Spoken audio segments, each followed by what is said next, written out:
2002లో సంచలనం సృష్టించిన నటి ప్రత్యూష కేసులో తుది తీర్పిచ్చింది ఇవాళ. మరి ఈ తీర్పుని ప్రత్యూష గారి తల్లిగారు ఎలా చూస్తారు, ఏంటి అనేది ఆవిడ మాటల్లోనే అడిగి తెలుసుకుందాం. అమ్మ నమస్తే. నమస్తే. చెప్పండి, ఇవాళ తీర్పిచ్చింది. దీన్ని మీరు ఎలా చూస్తున్నారు? దీన్ని స్వీకరించారా? లేకపోతే ఏమనుకుంటున్నారు చెప్పండి? సుప్రీంకోర్టు ఇచ్చిన జడ్జిమెంట్ని మాత్రం రెస్పెక్ట్ చేస్తున్నాను, గౌరవిస్తున్నాను. బట్ అందులో ఏంటంటే హైకోర్టు ఇచ్చిన జడ్జిమెంట్ని కన్ఫామ్ చేశారు. వితిన్ 4 weeks సిద్ధార్థ్ రెడ్డిని సరెండర్ కమ్మని కూడా ఇచ్చారు. అదొక చిన్న కంటి తుడుపులాగా ఉంది. బట్ వాళ్ళ సైడ్ నుంచి వాళ్ళు ఏం చేస్తారనేది కూడా ఆలోచించాలి, చూసుకోవాలి మేము. అండ్ మేము కూడా జడ్జిమెంట్ కాపీ వచ్చిన తర్వాత మా అడ్వకేట్ గారు డిస్కస్ చేసి ఫైనల్ నిర్ణయం తీసుకుందాము అన్నారు. I'm waiting for judgement copy. అంతవరకు నేను ఏం డిసిషన్ తీసుకోలేను ఇప్పుడు. బట్ నేను అత్యున్నత న్యాయస్థానం ఇచ్చిన తీర్పును గౌరవిస్తున్నాను. ఇంకొకటి ఏంటంటే కుటుంబ పరంగా, నా పరంగా, ప్రత్యూష చనిపోయిన ఆత్మ పరంగా చూస్తే మాకు సంతృప్తి అయితే ఇవ్వలేదు. ఎందుకంటే జీవిత ఖైదు పడి ఉంటే బాగుండేది.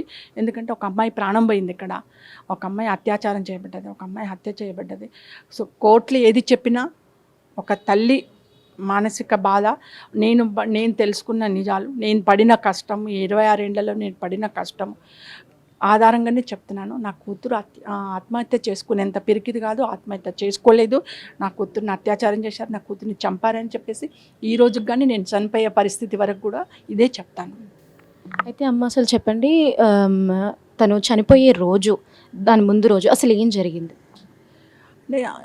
చనిపోయే రోజు 23rd అన్నామా, Feb 2002 Feb 23rd రోజు పాపకి సినిమా ఆఫర్ ఉండింది, కన్నడ మూవీ ఆఫర్ ఉండింది. అక్కడికి వెళ్ళడానికి పాప ప్రిపేర్ అవుతుంది, ఫేషియల్ చేసుకోవడము, మెడిక్యూర్ చేసుకోవడానికి బ్యూటీ పార్లర్కి వెళ్ళింది. అక్కడికి సిద్ధార్థ్ రెడ్డి వచ్చేసి ఆ తర్వాత ఆమెకు ఒక 1 month వరకు షూటింగ్స్ ఉన్నాయి చెన్నైలో. సో తను ఒక 1 month తర్వాతనే హైదరాబాద్కి వస్తుంది. దానికోసం అని చెప్పేసి ఒక 5 నిమిషాలు అప్పటికే దే ఆర్ ఇన్ లవ్, అంటే నేను యాక్సెప్టెన్స్ ఇచ్చాను. సో అక్కడ అసలు వీళ్ళ ప్రేమ ఎక్కడ మొదలైంది? ఇక్కడ గౌతమి రెసిడెన్షియల్లో పాప, నేనే ప్రైవేట్ కాలేజ్ అది, నేనే జాయిన్ చేశాను అక్కడ. ఎందుకంటే నాకు గవర్నమెంట్ టీచర్ని, నేను ఇంటీరియర్లో ఉండే బొమ్మల రామారావు. అప్పుడు చాలా ఇంటీరియర్గా ఉండే, ఇప్పుడు కలిసిపోయింది కానీ అప్పుడు చాలా ఇంటీరియర్గా ఉండే. బస్ ఫ్రీక్వెన్సీ చాలా తక్కువ ఉండే మాకు, మార్నింగ్ ఒకటి నైట్ ఒకటే ఉండేది. సో రావడానికి నాకు అప్పుడప్పుడు చాలా లేట్ అయ్యేది. సో అందుకని పాప ఇంట్లో ఉంటే కష్టం అవుతుంది అని చెప్పేసి, ఆడపిల్ల ఒక్కతే అవుతుంది అని చెప్పేసి నేను రెసిడెన్షియల్లో జాయిన్ చేశాను. హాస్టల్, ప్రైవేట్ హాస్టల్, వాళ్ళ కాలేజీలోనే ప్రైవేట్ హాస్టల్ ఉంది, గర్ల్స్ హాస్టల్, అందులో జాయిన్ చేశాను. బట్ కాలేజ్ మాత్రం కో ఎడ్యుకేషన్. సో అందులో సిద్ధార్థ్ రెడ్డి కూడా చదువుకునేవాడు. అలా వాళ్ళకి పరిచయం అయింది. అప్పటికి నాకు తెలీదు.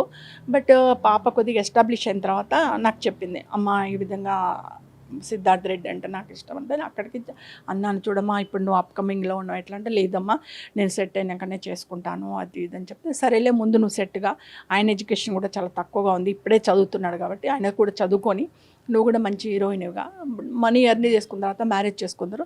అప్పటి వరకు ఇదే రిలేషన్ ఇలాగే కంటిన్యూగా ఏం గొడవలు లేకుండా ఇలాగే ఉంటే చేసేస్తాలే అన్నాను. పాప కూడా కన్విన్స్ అయిపోయింది. సో ఓకే అమ్మా, నేను నువ్వు ఎలా చెప్తే అలా, నేను కాన్సన్ట్రేషన్ అంతా ప్రొఫెషన్ మీద పెడతానని చెప్పేసి షీ ఈజ్ ఇన్ దట్. అతను మాత్రం ఏంటంటే పాప బాగా డెవలప్ అయిపోతుంది, ఆఫర్లు వస్తున్నాయి, ఆఫర్ల మీద ఆఫర్లు, డిఫరెంట్ లాంగ్వేజెస్ నుంచి వస్తున్నాయి అనే ఉద్దేశంతో వాళ్ళ ఇంట్లో అడిగితే వాళ్ళు హీరోయిన్ వద్దు అని చెప్పేసి వాళ్ళు ఒప్పుకోలే. ఇంకా వాళ్ళకున్న థాట్స్ ఏంటో మనకు తెలియదు కదా. సో వాళ్ళ పేరెంట్స్ ఒప్పుకోకపోతే అతనికి ఏంటంటే ఆ పేరెంట్స్ ఒప్పుకుంటలేరు, ఇక్కడ ప్రత్యూషకు ఆఫర్లు వచ్చేస్తున్నాయి. సో రేపటి నాడు బాగా డెవలప్ అయిపోతే నన్ను రిసీవ్ చేసుకుంటుందా లేదా అని ఒక ఇన్ఫీరియారిటీ కాంప్లెక్స్ తోటి ఇదంతా సెట్ చేశాడు. సెట్ చేసి నా బ్యూటీ పార్లర్కి వచ్చేసి పాపని తీసుకెళ్ళాడు. ఇంకా అక్కడే రేప్ అటెంప్ట్స్ జరిగినాయి, చంపేశారు. మళ్ళీ ఏమీ తెలియనట్టు తీసుకొచ్చి హాస్పిటల్ అడ్మిట్ చేశాడు.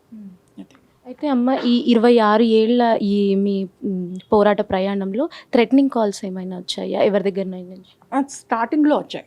అంటే ఎప్పుడంటే సిబిఐ ఎంటర్ కాకముందుకు నేను కొద్దిగా హాస్పిటల్కి వెళ్ళి ఎవిడెన్స్ అడగడము అది చేస్తుంటే అప్పుడు వచ్చాయి. అంటే అప్పుడు ఏంటంటే నేను వెళ్తూ ఉంటే అడిగాను, అంటే ఎక్కడికి వెళ్తున్నావు, ఏం ఎవిడెన్స్ కలెక్ట్ చేయడానికి వెళ్తున్నావు, వాళ్ళని వీళ్ళని అడుగుతున్నావంట, ఎవిడెన్స్ కావాలని చెప్పేసి, డ్రెస్ అడుగుతున్నావంట, అది అడుగుతున్నావంట, నీకు బిడ్డ పోయింది, ఇంకొక కొడుకున్నాడు కదా, ఆ కొడుకుని కూడా తీసేయాలనుకుంటున్నావా, వద్దా నీకు కొడుకు, నువ్వేమనుకుంటున్నావు అది ఇది, నువ్వు ఆపకపోతే నీ కొడుకు ఉండడు అది ఇది అని బెదిరించేవాళ్ళు నన్ను. బెదిరించేస్తే నేను కొద్దిగా అప్పటికే బాగా ఫెడప్ అయిపోయినా. తిరిగి ఎవరు ఏమీ సహకారాలు అందించట్లేదు, ఏమి చేయట్లేదు. ఎక్కిన గడప ఎక్కడము, దిగిన గడప దిగడం, అందరినీ అడగడం, ఇలా తిరుగుతూ ఉంటే నన్ను ఏమన్నా చేసుకోండి, బాబుని తీసేస్తారు, నెక్స్ట్ నన్ను తీసేస్తారు, ముగ్గురం పోతాం. తర్వాత మీరు ఏం చేస్తారు, ఇంకెవరిని తీసేస్తారు? ఎవరిని తీసేయరు కదా. మా కాలకాటికి మీరు కూడా వస్తారు కదా. నువ్వేం 1000 ఏళ్ళు బతికి, ఇలాగే అన్నాను పోను, నువ్వేం 1000 ఏళ్ళు బతకవు కదా, ఇంకో 50 ఏళ్ళు బతుకుతావు, ఇంకో 70 ఏళ్ళు తర్వాత చస్తావు కదా. చావు అనేది కన్ఫామ్ ప్రతి ఒక్కరికి. మేము ముందు పోతున్నావు, నువ్వు వెనక్కి వస్తావు, నువ్వేం చేస్తావు చేసుకో అని చెప్పాను నేను. అలా అనుకుంటూనే ధైర్యంగా తిరిగానండి. బట్ నాకు కావాల్సిన ఎవిడెన్స్ ఏవి దొరకలేదు. ఎవిడెన్స్ అన్నీ మాయం చేశారు. నా మెడికో లీగల్ కింద డ్రెస్ మాయం చేశారు, పోస్ట్ మార్టం రిపోర్ట్ను కౌంట్ చేసుకోలేదు, ఇంకా ఫోటోలు ఇవ్వలేదు మాకు. తర్వాత పోస్ట్ మార్టం వీడియో ఇవ్వలేదు, పోస్ట్ మార్టం ఫోటోలు ఒకటి కూడా మాకు చూపించలేదు, ఏవి చూపించలేదు. ఏదో అసలు రేప్ చేసి హత్య చేశారని మీరు ఎలా నిర్ధారించుకున్నారు? పోస్ట్ మార్టం రిపోర్ట్లోనే ఉంది కదా మేడం. తొడల మీద ఎక్కువ మంది ఉన్నాయి, మిశ్రాలు ఉన్నాయి, తొడల మీద ఘాట్లు ఉన్నాయి, కడుపు మీద ఘాట్లు ఉన్నాయి, చెస్ట్ మీద ఘాట్లు ఉన్నాయి. అంతకంటే సాక్ష్యాలు ఏముంటాయి మేడం? అత్యాచారం చేయబడింది అనడానికి బాడీ మీద ఉన్న ప్రత్యక్ష సాక్ష్యాలే కదా. ఎప్పుడైతే ఇన్సిడెంట్ జరిగిందో ఆ ఇన్సిడెంట్కు జరిగినప్పుడు ఉన్న డ్రెస్సును కూడా మాయం చేసిండు కదా. ఆ డ్రెస్ ఉంటే సాక్ష్యాలన్నీ బయటపడతాయి కదా, అందుకని డ్రెస్సును తగలబెట్టిండు. మెయిన్ ఏదైతే పోస్ట్ మార్టం రిపోర్ట్ ఉందో దాన్ని కౌంట్ చేసుకోవాలి. ఒక 3 సభ్య కమిటీ ఇచ్చిన రిపోర్ట్ను కౌంట్ చేసిండు, అందుకని ఇలాంటి జడ్జిమెంట్ వచ్చింది. అదే పోస్ట్ మార్టం రిపోర్ట్ను కౌంట్ చేసి ఉండి ఆ రోజు మెడికో లీగల్ డ్రెస్ నాకు ఇచ్చి ఉంటే జడ్జిమెంట్ ఇంకో తీరుగా ఉండేది. కోర్టులు కూడా ఏం చేస్తాయి మేడం, అవైలబిలిటీ ఎవిడెన్స్ని బట్టి జడ్జిమెంట్ ఇస్తాయి. కోర్టు కూడా అంతే కదా, అవైలబుల్ జడ్జిమెంట్ కూడా డిపెండ్ ఆన్ ఎవిడెన్స్. కోర్టులు అట్లనే ఇస్తాయి, వాటిని అనడానికి లేదు. కోర్టులను న్యాయస్థానాలను తప్పు పట్టడానికి లేదు, ఎందుకంటే వాళ్ళ దగ్గర ఉన్న అవైలబిలిటీని బట్టి వాళ్ళు ఇస్తారు జడ్జిమెంట్. నేనేమంటున్నంటే సిబిఐ ఎంటర్ కాకముందుకే సాక్ష్యాలన్నీ కాల్చేశారు, చంపేశారు, మ్యానిపులేట్ చేశారు.